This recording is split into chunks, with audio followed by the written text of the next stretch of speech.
На встрече с главой администрации района Тимуром Надарай обсуждались вопросы безопасности в регионе.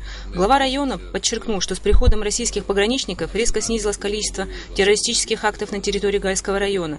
И все же ситуация в этом регионе остается напряженной. Тимур Надарай выразил готовность обсуждать и решать любые вопросы.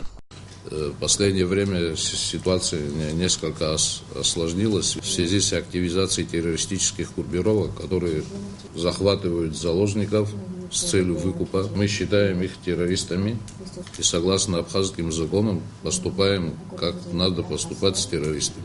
Одна из групп была недавно ликвидирована. Она зашла со стороны Грузии, об этом подтвердит председатель службы госбезопасности. Состояла из бывших спецназовцев, которые были уволены из спецслужб после смены власти, которые заходили, крали людей, требовали выкуп, совершали другие диверсионные акты.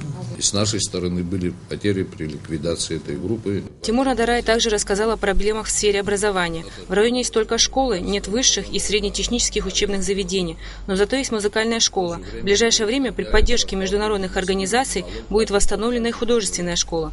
Глава администрации Гайского района подчеркнул, что признание Абхазии во многом зависит от того, как мы относимся к национальным группам и меньшинствам, проживающих на территории не только Гайского района, но и по всей республике. Что касается образования, всякие разговоры о том, что мы хотим ущемить и запретить населению обучаться на грузинском языке, является абсолютной ложью. Наше государство не борется ни с языком, ни с грузинским, ни с мингрельским. Другое дело, что те программы, которые несут чуждую нашему государству идеологию, с идеологией, конечно, мы будем бороться, потому что мы считаем Абхазию государством состоявшимся. Здесь должны действовать законы Абхазии. Представители районной администрации вместе с делегацией посетили две школы в Нижней зоне в селах Таглан и Бата-Ягуара. Иностранная делегация встретилась с директорами школ. Их интересовало качество обучения, количество учеников, на каких языках проходит обучение, куда после окончания школы уезжают учиться ученики. Они убедились в том, что обучению на грузинском языке здесь никто не препятствует. В программу обучения также входят абхазский, русский и английский языки. Часть этих учеников в Грузию едут учиться, некоторые в Сухуми едут, некоторые остаются, не продолжают высших учебных заведений учебы. В прошлом году 11 заканчивал школу. Из них 7 учатся в высших учебных заведениях. 7. В этом году очень мало у нас выпускников, только 4 ученика. 4? Да, 4. В 11 классе 4 ученика только. В основном на грузинском, но и учимся на русский язык и английский язык. Со слов начальника отдела образования администрации Гайского района Беслана Кантари, ситуация с программой обучения в школах изменится уже через год.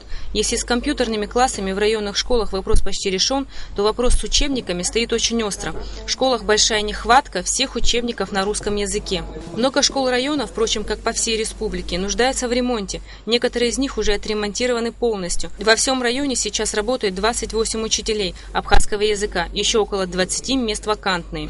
В свою очередь, сопредседатель Женевской дискуссии Анти Турунен поделился впечатлением от поездки по общеобразовательным школам Гайского района. Безусловно, они очень рады, что была предоставлена такая возможность благодаря администрации Гайского района посетить школы, чтобы увидеть ситуацию своими глазами. И, возможно, что в дальнейшем это даст какую-то возможность развить далее какие-то, может быть, другие проекты. Делегация сопредседателя Женевских дискуссий пробудет в Абхазии до 21 февраля. Иностранные дипломаты планируют провести ряд официальных встреч. Рената Шакай, Георгий Кутарба, Абхазское телевидение.